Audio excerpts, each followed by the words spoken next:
Amigo y amiga que me escucha, te damos la bienvenida a Púlpito Reformado, la voz de la Reforma Protestante en Puerto Rico y la voz oficial de la Iglesia Presbiteriana Reformada en San Juan.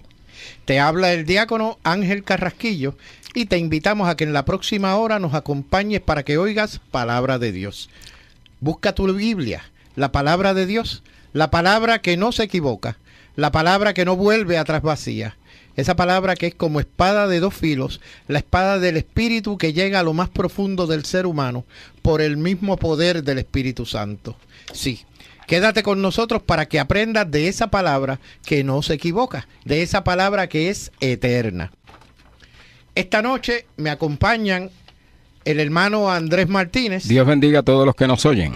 Y la hermana Lisbeth Salgado, que nos va a estar leyendo la noticia de hoy. Buenas noches, Dios le bendiga. El tema de hoy, el cuarto mandamiento, y te invitamos a que tomes tu Biblia, la palabra de Dios, y busca el pasaje en Colosenses 2:16. Colosenses 2, del 8 al 16. Muy bien.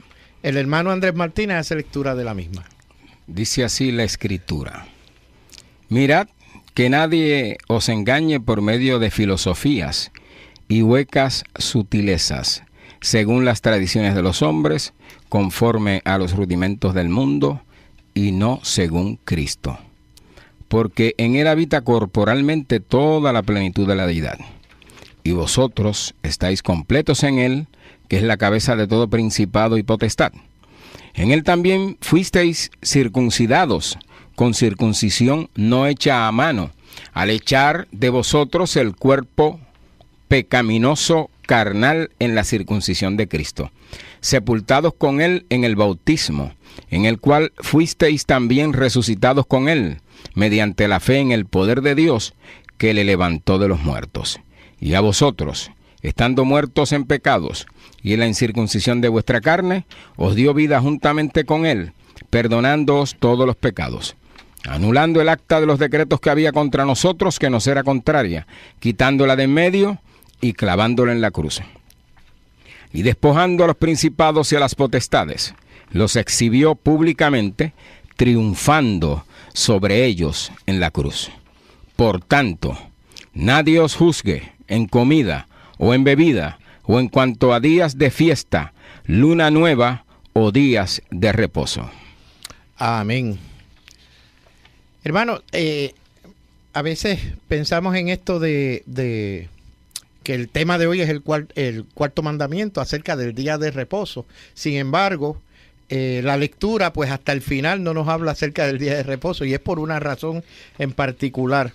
No estamos yendo ni a Éxodo ni a Deuteronomio para señalar lo del día de reposo. Nuestra intención no es tampoco discutir si el día de reposo o el día en que debe reunirse la iglesia debe ser sábado o domingo. No, esa no es la intención del tema. Recientemente escuchamos en radio, pues una persona, pues no amerita señalar a nadie en particular, pero una persona que estuvo diciendo acerca de que el día de reposo pues no era menester sostenerlo o mantener ese día de reposo, porque en el Nuevo Testamento no se hacía alusión al mismo.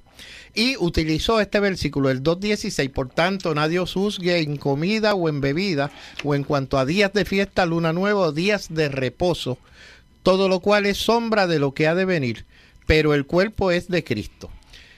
O sea, él hizo ese señalamiento acerca del día de reposo desde esa perspectiva y nos llamó la atención y decidimos pues buscar el por qué se escribe la carta y a los colosenses específicamente. Pablo escribe la carta y cuál es el propósito. Entre unas lecturas que hemos hecho, pues el propósito de Pablo al escribir a Colosenses, del libro de Hendrickson, un día durante su primer encarcelamiento en Roma, Pablo recibió la visita del ministro de Colosas, Epafras. Ya discutido, esto se ha discutido anteriormente en el libro anteriormente, ¿no? Este le informó al apóstol de la condición de la iglesia. El informe era en su mayor parte favorable. Había fe, amor y esperanza en la iglesia. El Evangelio estaba produciendo abundante fruto, según nos señala Colosenses 1, del 1 al 6 y del 2 al 5. El capítulo 2, el versículo 5. Sin embargo, siempre había el peligro de caer otra vez en los primeros hábitos generosamente pecaminosos. Además, en ese mismo momento, falsos maestros estaban tratando de engañar a la iglesia, ofreciéndole una solución que en ningún sentido era una solución, sino más bien era o empeoraría el asunto. Aquí en el comentario nos hablan de la herejía colosense y la vamos a tratar de hablar ya mismo a ese respecto. Por lo tanto, debía escribirse una carta para que la iglesia no se apartara de la enseñanza pura de su fiel pastor. En conformidad con estos antecedentes, nos dice Hendriksen, el propósito de esta carta era como sigue. 1. Prevenir a los colosenses de no volver a caer en su primer estado con todos los vicios que destruyen el alma.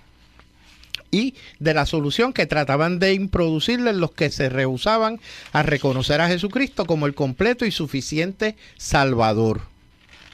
Esto ya se recoge dentro del capítulo 2 que leímos parte de los versículos del 8 al 16.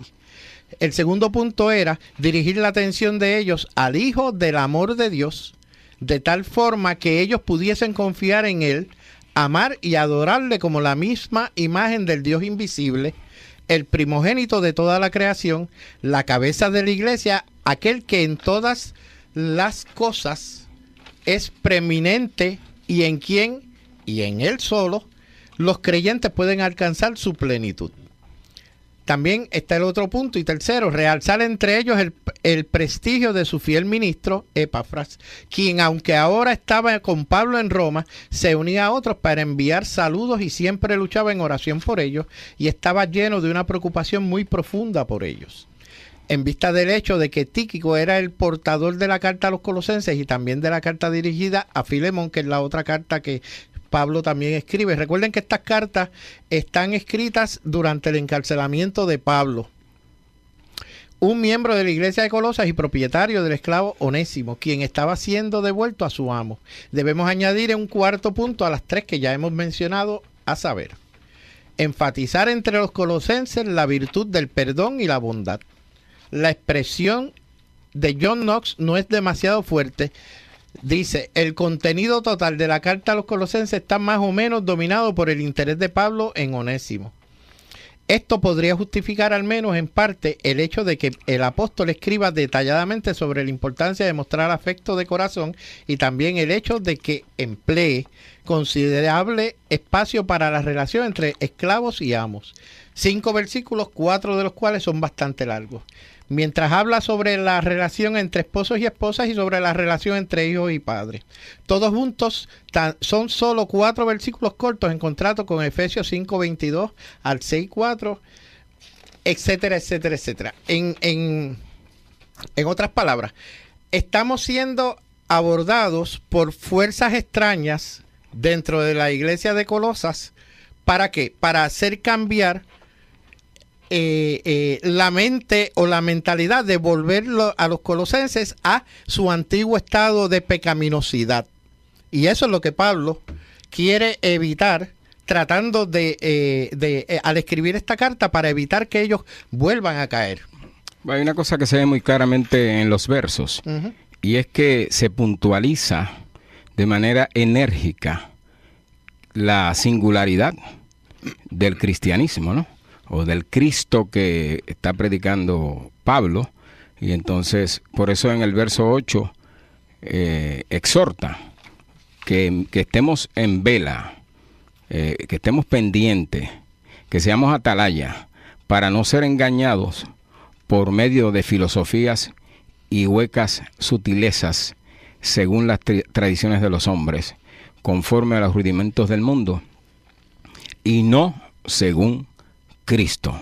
Es decir, puntualiza que de donde tiene que salir y parte la enseñanza del cristianismo es del mismo Cristo y de su obra, y que todo lo que no es conforme a esto, aunque se parezca, no te deje engañar. Exacto. Y que marca la diferencia entre el Cristo que está predicando Pablo y las sutilezas huecas y las tradiciones de los hombres conforme a los rudimentos del mundo. Porque aquí hay dos religiones o dos caminos: la religión del cielo y la religión de los hombres.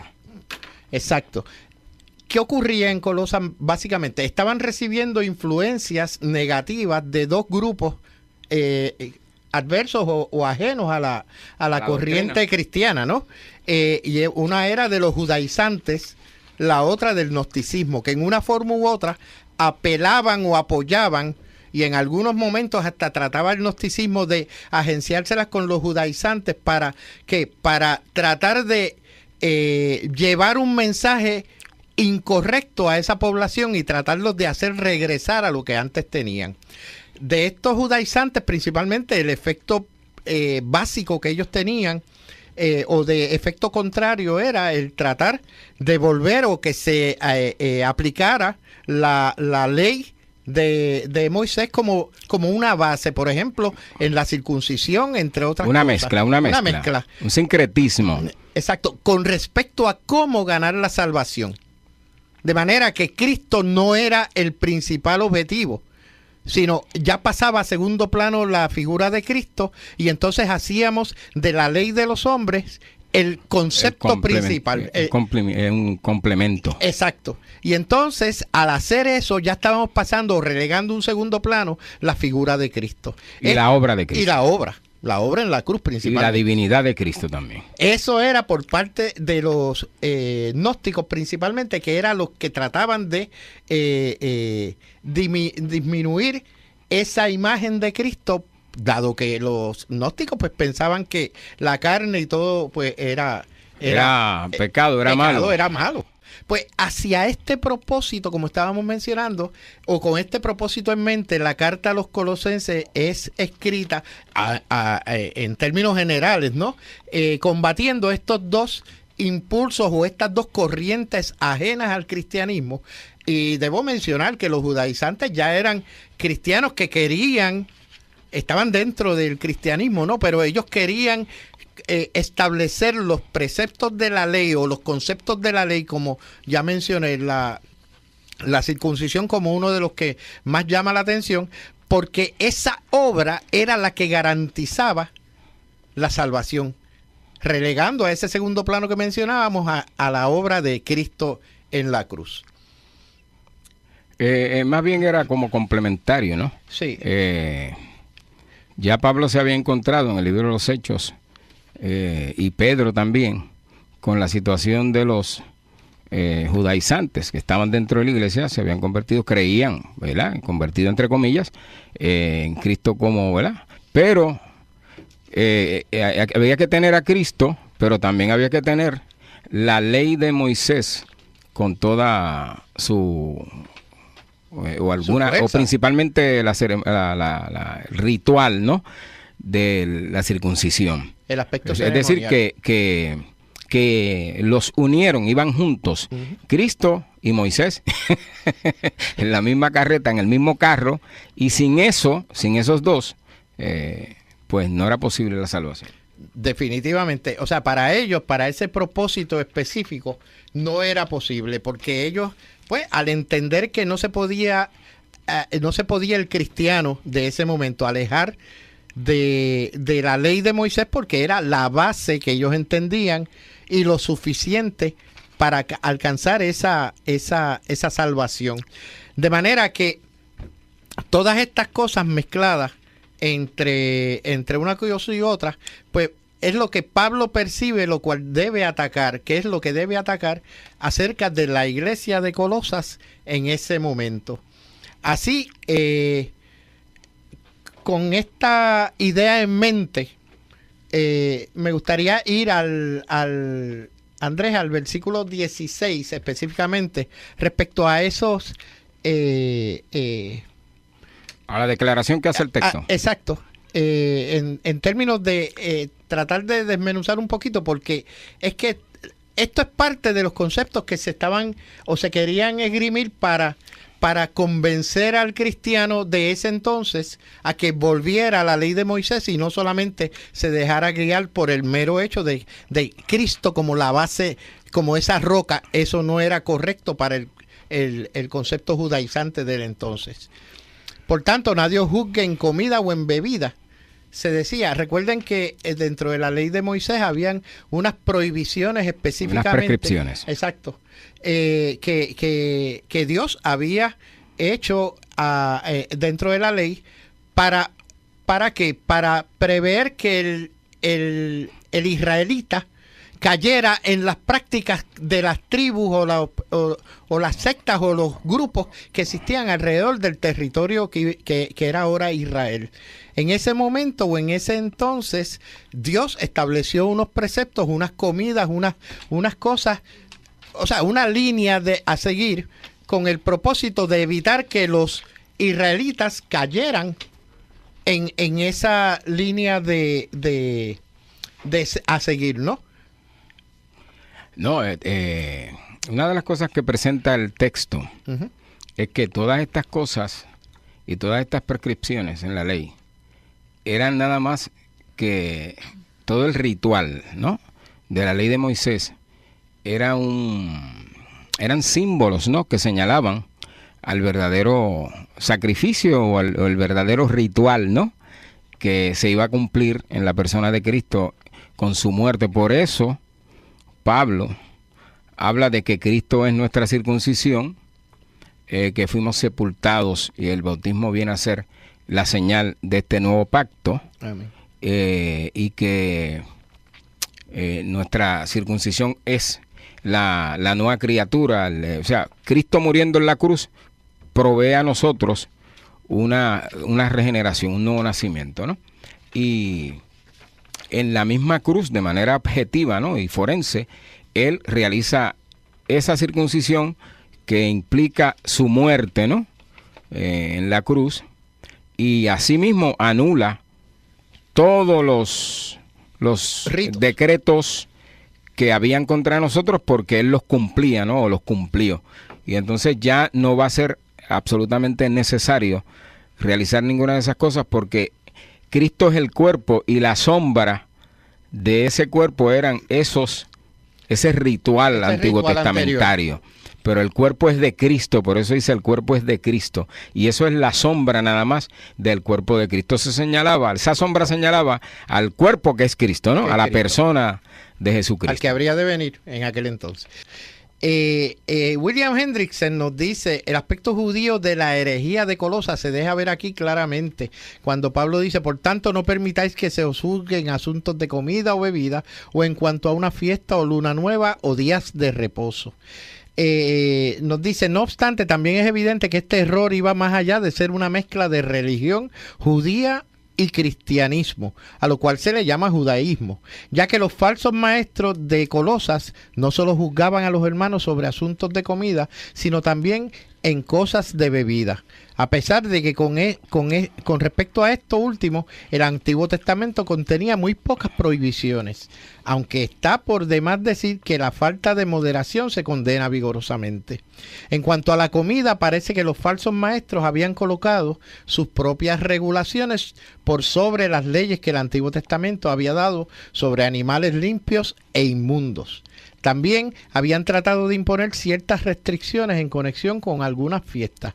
Pensemos en la Pascua, el Pentecostés, la fiesta de los tabernáculos y otras más, quizás sobre novilunios y el día de reposo, que es el que está en Éxodo 28 y en adelante. Por todo esto, entonces, se vislumbraba una tendencia marcadamente ascética.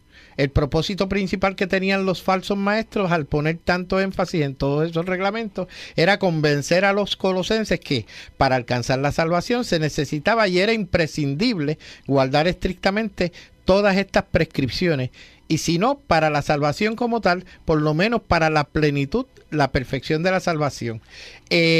Aquí mencioné una palabra que prácticas ascéticas o de ascetismo. y busqué en el diccionario porque siempre me ha gustado estar claro en este tipo de palabritas que no usamos con frecuencia.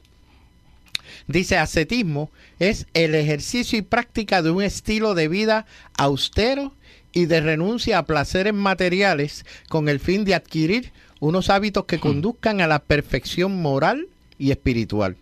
Está el ascetismo cristiano, el ascetismo hindú, el sinónimo ascética. Y también doctrina que propone alcanzar la perfección moral y espiritual mediante este estilo de vida. Por lo tanto, cuando caemos en este tipo de prácticas, que era lo que Pablo está tratando de combatir dentro de la iglesia o de las corrientes ajenas al cristianismo, que tratan de desviar la atención del cristiano para convertirlo nuevamente a esos preceptos de la ley con un propósito, automáticamente, ¿qué ocurre? Estás desvirtuando o denigrando la labor, que era lo que decía el hermano Andrés ahorita, la labor de Cristo en la cruz. Usted tiene que obedecer los mandamientos de Dios, pero los obedece porque no para ganar algo, sino los obedece en obediencia y agradecimiento a la salvación que Cristo nos dio en la cruz. Cuando usted entiende esa diferencia de que yo no voy a ganar, yo voy a hacer algo para ganarme algo. Mire, un ejemplo que yo creo que lo hablamos recientemente aquí. Se habló acerca de si usted en la actualidad se practica una circuncisión, ¿cuál es el objetivo de esa circuncisión? Para emular la antigua ley respecto a la circuncisión y para obtener esa salvación como una obra para salvación, o lo hace por una cuestión de higiene, por cuestiones de salud. Específicamente, hay una gran diferencia. Si usted lo hace para propósitos de salvación, pues usted está obrando y está minimizando la tarea y la obra inmensa que hizo Cristo en la cruz por todo su pueblo. Pero si lo hace por cuestión de limpieza, de salud, de otras razones ajenas a eso, pues santo y bueno, pero no con un propósito. Cuando usted marca el propósito para salvación, ya usted está violentando la labor de Cristo en la cruz. Estábamos hablando acerca de los gnósticos. Ajá. Que creían que el cuerpo, la materia, era mala y que Cristo no había podido venir en un cuerpo humano, porque la materia divinidad era mala. Exacto. Y entonces el gnosticismo tenía dentro de su ética eso que llamamos el ascetismo, ¿no? Uh-huh. Que era que por cuanto el cuerpo y la carne y la materia era mala, había que hacer sacrificios, martirizarse la carne. Eso lo oímos en movimientos. Casi hoy no se oye, pero antes se oía mucho, que había que martirizar la carne ayunando y orando. Y entonces ayunando y orando, el espíritu. Entonces nos hacemos más espirituales, ¿no? Y entonces eso era una práctica no del cristianismo, sino una práctica gnóstica. La carne, el cuerpo lo hizo Dios y es bueno y no tiene nada de malo. Exacto. Y no hay que martirizarlo para que por ello seamos más espirituales, ¿no? No es necesario para el ayuno. No es un medio de gracia. La oración sí, la lectura y el estudio de las escrituras, pero el ayuno no es un medio de gracia. Y como dice nuestro pastor, se ayuna en momentos críticos y de crisis, pero no con el objeto de ser más espirituales, porque no podemos ser más espirituales que lo espiritual que nos hizo Cristo, habiéndonos hecho nacer de nuevo. Eso precisamente fue lo que descubrió Pedro. Nos habla Mateo 15, 10 al 20 y Marcos también 7, 14 al 23 con respecto a Cornelio, el centurión, que antes de él ir tuvo una visión acerca de que bajaba como un lienzo, una sábana, colgando de distintos animales, y el Señor le decía, mata y come, y él decía que no podía, hasta que creó conciencia, gloria a Dios, de que sí podía comer de todo, y que todo lo que Dios había hecho pues era bueno en ese sentido, bueno, concluir, en todo el sentido. Sí, que el ayuno no es una práctica espiritual, definitivo, ¿no? Ni te hace espiritual. Nosotros somos espirituales porque Dios nos ha llamado y nos ha rescatado, nos ha redimido. Hay otra pregunta que es alguien de Pablo López de Guaynabo. ¿Hay alguien que fue salvo por la ley? Absolutamente nadie. En ninguna era, en ningún tiempo, nadie ha sido salvo por la ley, porque nadie ha podido cumplir la ley. A capacidad, a cabalidad. Ahora, somos justificados por la fe en Cristo porque Él cumplió la ley, porque era necesario cumplirla, pero nosotros no podíamos y tenía que venir Dios, encarnarse y cumplir la ley. Y entonces somos justificados por la justicia de Cristo en el cumplimiento de la ley y por la obra de la muerte, el padecimiento de la cruz, la muerte y la resurrección. Amén. Así que nadie ha sido salvo por cumplir la ley. Pero óigame, ¿te está oyendo bien? Absolutamente nadie, aún en el Antiguo Testamento, porque procuramos dividir las escrituras, pero la escritura es una sola. Abraham, como todos los demás, se salvaron por la fe. Por la fe. Y es precisamente de eso lo que estábamos hablando ahorita, y era eso precisamente, que en la medida en que usted o ayuna con un propósito, no por una crisis, porque el ayuno es saludable para una crisis, para alcanzar ese favor o buscar ese favor, en ese sentido, ¿no? Pero a la vez que nosotros buscamos hacer o crear obra o hacer obra para alcanzar un propósito en particular, oiga, ya estamos fuera de no línea. Alcanzamos el favor de Dios. No, bajo ningún concepto. Nadie. El favor de Dios se alcanza por aceptar a Cristo como nuestro Salvador. No hay otra alternativa. Señor. Esa es la única forma que nos dice la Escritura y es la única forma que hemos aprendido. Aquel que le diga de otra manera, porque usted va a alcanzar obra o porque usted va a hacer algo para ser más santo, oiga, nadie puede hacer o cumplir con la ley a cabalidad. Nadie. Quien único pudo, ¿quién fue? Cristo, y era Dios. Eso es así. Antier oí un libro, o leí un extracto de un libro que dice ¿cómo podemos ser igual a Cristo? ¡Wow! Ese simple pensamiento me llama la atención porque yo no quiero ni puedo ser igual a Cristo. Sí, buscar en ese proceso de santidad que jamás vamos a cumplir hasta que nos muramos. Pero sí tratar de emular las cosas que hizo Cristo, no por el mero hecho de alcanzar salvación. No es por eso. ¿Ok? No es por eso. Hermano, hay otra pregunta. Sí, tengo otra pregunta de Rafael López, del pueblo de Peñuelas. ¿Qué significa la palabra redención? La palabra redención significa rescatar. También la palabra que es sinónima con la palabra redimir. Y por eso Cristo al morir en la cruz nos redime, es decir, nos rescata de la condenación de nuestros pecados. Redención significa rescate, dar el pago de rescate. En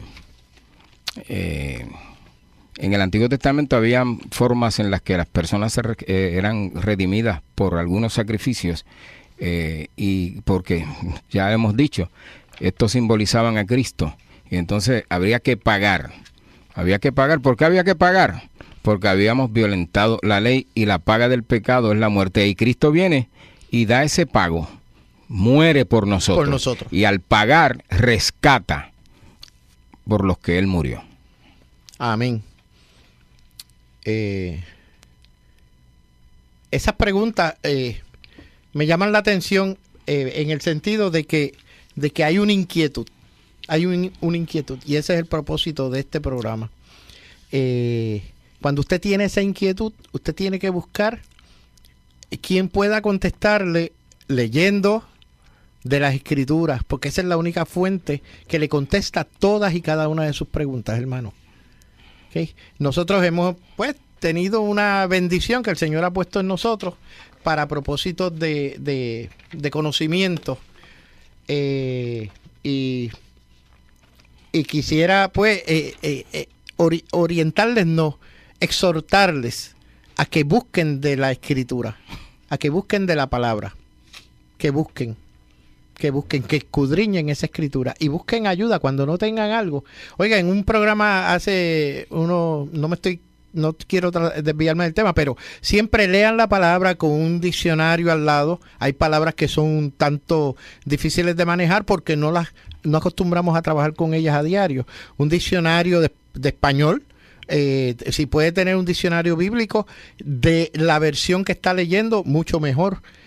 Y algún comentario que nos ayude a dirigirnos. Pero sobre todo, busque y escudriñe esa palabra, que es la única que nos va a dar ese conocimiento de Dios. Dice aquí un escrito de Hendrickson que estaba la observancia de los días de los gnósticos y de los judíos, como en el versículo 16, y guardaban fiestas anuales y nuevas lunas mensuales y sábados semanales. Hacían listas de los días que pertenecían especialmente a Dios, en los que había que hacer y dejar de hacer ciertas cosas, e identificaban la religión con el ritualismo. Todo esto para alcanzar o ganar salvación. Hermano, todo esto que hemos estado hablando acerca de esta carta a los Colosenses es con un propósito de tratar de traer esto a los días actuales, hoy en día. Aquí hay una pregunta, ¿se debe guardar? No entiendo, me da la impresión de que es tabernáculos, pero mira a ver si sacas algo en claro, porque no entiendo la letra, Andrés. Pues este tipo de fiestas de los gnósticos y de los judaizantes, que era la otra contraposición cristiana, en el sentido de que querían traer conceptos de la ley de Moisés que ya habían pasado. ¿Por qué? Porque ahora tenemos a Cristo, porque todas esas cosas eran imagen o una ilusión de lo que habría de ser cuando Él llegara, y así fue, Él llegó. De manera que ahora no tenemos que celebrar todas estas cosas, pues todas estas fiestas que antes de que Cristo llegara se hacían como una visión de lo que habría de ser, de lo que habría de venir. No hay que guardar ninguna de las fiestas, ni la del tabernáculo, ni ninguna otra fiesta, pues eso no tiene que ver con el cristianismo. Con el cristianismo. El cristianismo es una cultura aparte, ¿entiendes? Los días de reposo y las fiestas a las que alude aquí, como en el Antiguo Testamento, tenían que ver desde el punto de vista nacional del pueblo de Israel. Pero una vez Cristo muere y el Evangelio es predicado, ya eso caduca, porque ya hemos dicho varias veces que Cristo es el cumplimiento de todo eso. Y ya no hay que guardar ninguna fiesta de esas, ni los días de reposo a los que se refiere aquí, es a los días de reposo, porque los judíos tenían no solo el sábado como reposo, sino que tenía varios sábados o varios días de reposo. Con una intención humana.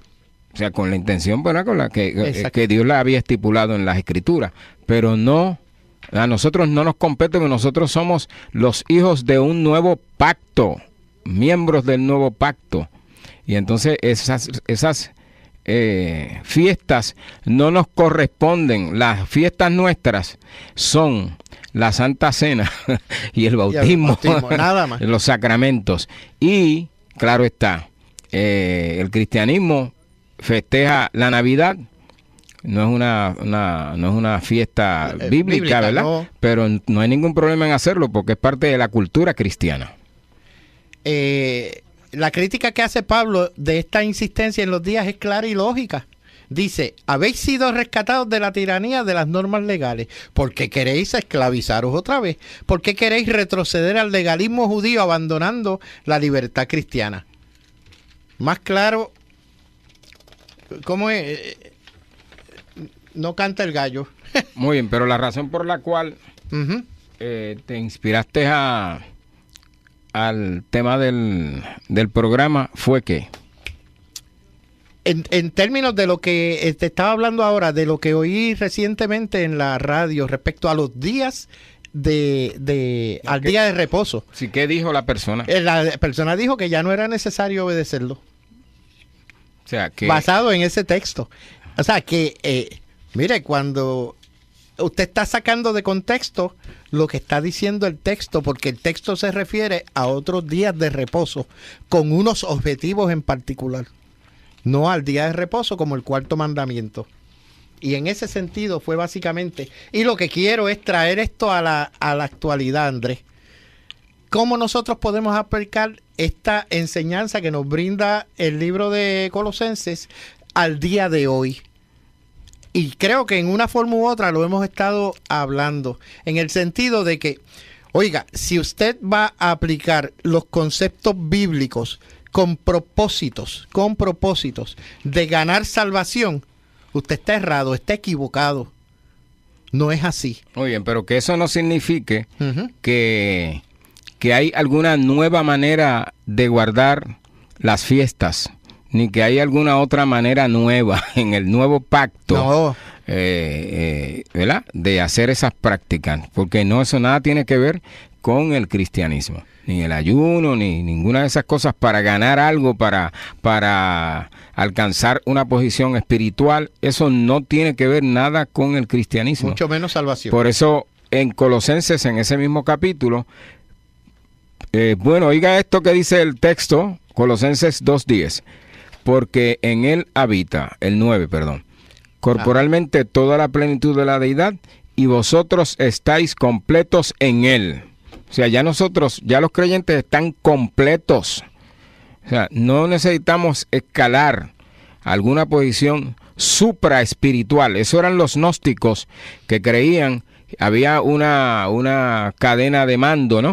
Estaban los super espirituales, que eran los que recibían las revelaciones de Dios, y entonces estaban los de el segundo renglón, y los últimos que eran los de la materia, los carnales, los que no se iban a salvar, ¿no? Una secta mística, y entonces mucho misterio. Pensamos que por ayunar o por hacer algún tipo de ejercicio vamos a desarrollar alguna espiritualidad, pero no, mire, Pablo dice que nadie os prive de vuestro premio, que nos asamos, es decir, que nos agarremos, que nos unamos a la cabeza, en virtud de quien todo el cuerpo, nutriéndose y uniéndose por las coyunturas y ligamentos, crece con el crecimiento que da Dios.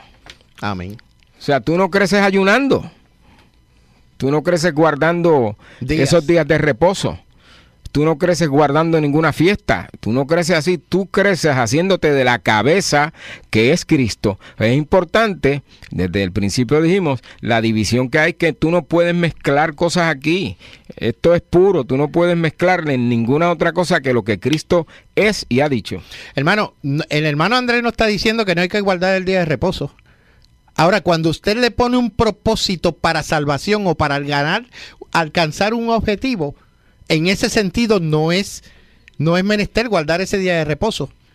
¿Ok? El día de reposo sí usted lo utiliza para las cosas bíblicas, para las cosas que el Señor ha puesto en nuestro corazón a hacer durante ese periodo de tiempo, con unos fines en particular, no con el objetivo de que me voy a salvar.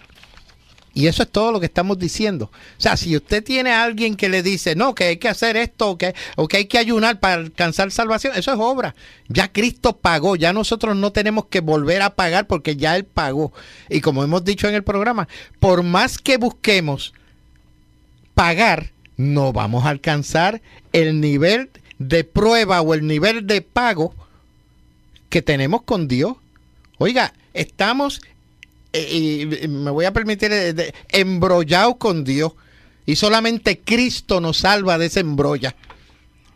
Solamente Cristo, por la sangre derramada en la cruz, nada más, nada más. Hermanos, queremos que nos escribas: Púlpito Reformado, P.O. Box 363864, San Juan, Puerto Rico 00936, y visita nuestra página de internet presbiterianareformada.org. en este momento que Dios esté contigo y tu familia en todo momento, proveyéndote de todo aquello que Él ha decidido para tu vida. En el nombre de Jesús, amén y amén. El alma y de la solución que trataban de introducirles los que se rehusaban a reconocer a Jesucristo como el completo y suficiente Salvador. Esto ya se recoge dentro del capítulo 2 que leímos parte de los versículos del 8 al 16. El segundo punto era dirigir la atención de ellos al Hijo del amor de Dios, de tal forma que ellos pudiesen confiar en Él, amar y adorarle como la misma imagen del Dios invisible, el primogénito de toda la creación, la cabeza de la iglesia, aquel que en todas las cosas es preeminente y en quien, y en Él solo, los creyentes pueden alcanzar su plenitud. También está el otro punto y tercero, realzar entre ellos el prestigio de su fiel ministro, Epafras, quien aunque ahora estaba con Pablo en Roma, se unía a otros para enviar saludos y siempre luchaba en oración por ellos y estaba lleno de una preocupación muy profunda por ellos. En vista del hecho de que Tíquico era el portador de la carta a los colosenses y también de la carta dirigida a Filemón, que es la otra carta que Pablo también escribe. Recuerden que estas cartas están escritas durante el encarcelamiento de Pablo, un miembro de la iglesia de Colosas y propietario del esclavo Onésimo, quien estaba siendo devuelto a su amo. Debemos añadir un cuarto punto a las tres que ya hemos mencionado, a saber, enfatizar. Amigo y amiga que me escucha, te damos la bienvenida a Púlpito Reformado, la voz de la Reforma Protestante en Puerto Rico y la voz oficial de la Iglesia Presbiteriana Reformada en San Juan. Te habla el diácono Ángel Carrasquillo y te invitamos a que en la próxima hora nos acompañes para que oigas palabra de Dios. Busca tu Biblia, la palabra de Dios, la palabra que no se equivoca, la palabra que no vuelve atrás vacía. Esa palabra que es como espada de dos filos, la espada del Espíritu que llega a lo más profundo del ser humano por el mismo poder del Espíritu Santo. Sí, quédate con nosotros para que aprendas de esa palabra que no se equivoca, de esa palabra que es eterna.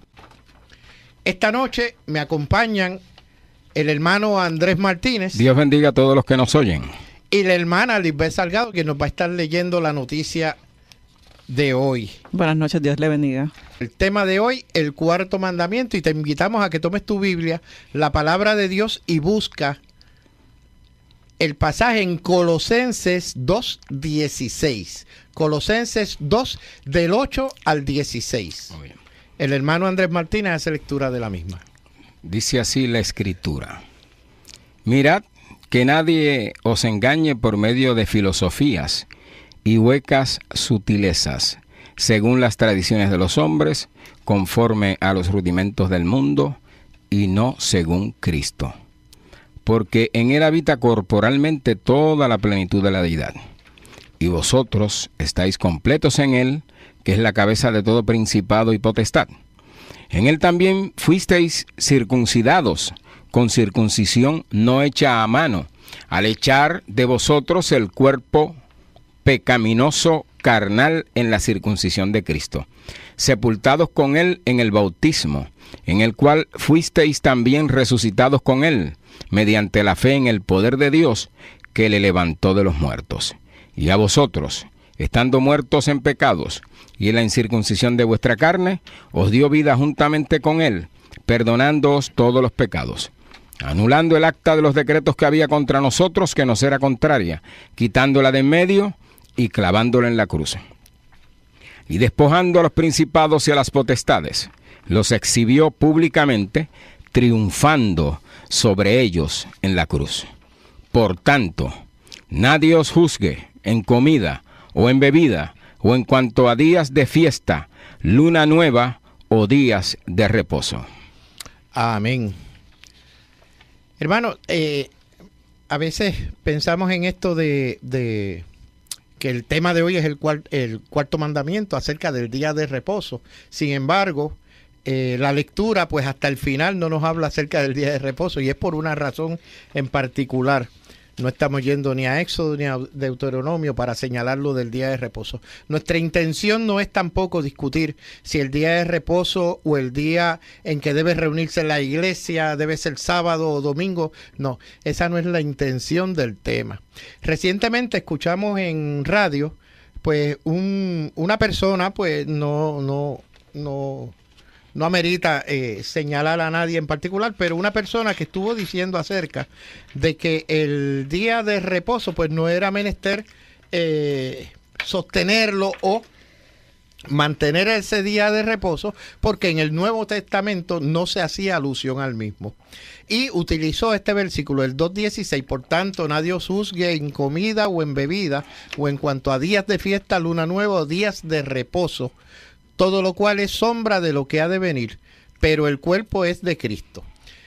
O sea, él hizo ese señalamiento acerca del día de reposo desde esa perspectiva y nos llamó la atención y decidimos pues buscar el por qué se escribe la carta y a los colosenses específicamente, Pablo escribe la carta y cuál es el propósito. Entre unas lecturas que hemos hecho, pues el propósito de Pablo al escribir a Colosenses del libro de Hendrickson, un día durante su primer encarcelamiento en Roma, Pablo recibió la visita del ministro de Colosas, Epafras. Ya discutido, esto se ha discutido anteriormente en el libro anteriormente, ¿no? Este le informó al apóstol de la condición de la iglesia. El informe era en su mayor parte favorable. Había fe, amor y esperanza en la iglesia. El evangelio estaba produciendo abundante fruto, según nos señala Colosenses 1, del 1 al 6 y del 2 al 5. El capítulo 2, el versículo 5. Sin embargo, siempre había el peligro de caer otra vez en los primeros hábitos generosamente pecaminosos. Además, en ese mismo momento, falsos maestros estaban tratando de engañar a la iglesia, ofreciéndole una solución que en ningún sentido era una solución, sino más bien era o empeoraría el asunto. Aquí en el comentario nos hablan de la herejía colosense y la vamos a tratar de hablar ya mismo a ese respecto. Por lo tanto, debía escribirse una carta para que la iglesia no se apartara de la enseñanza pura de su fiel pastor.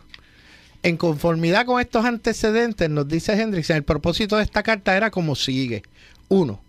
Prevenir a los colosenses de no volver a caer en su primer estado con todos los vicios que destruyen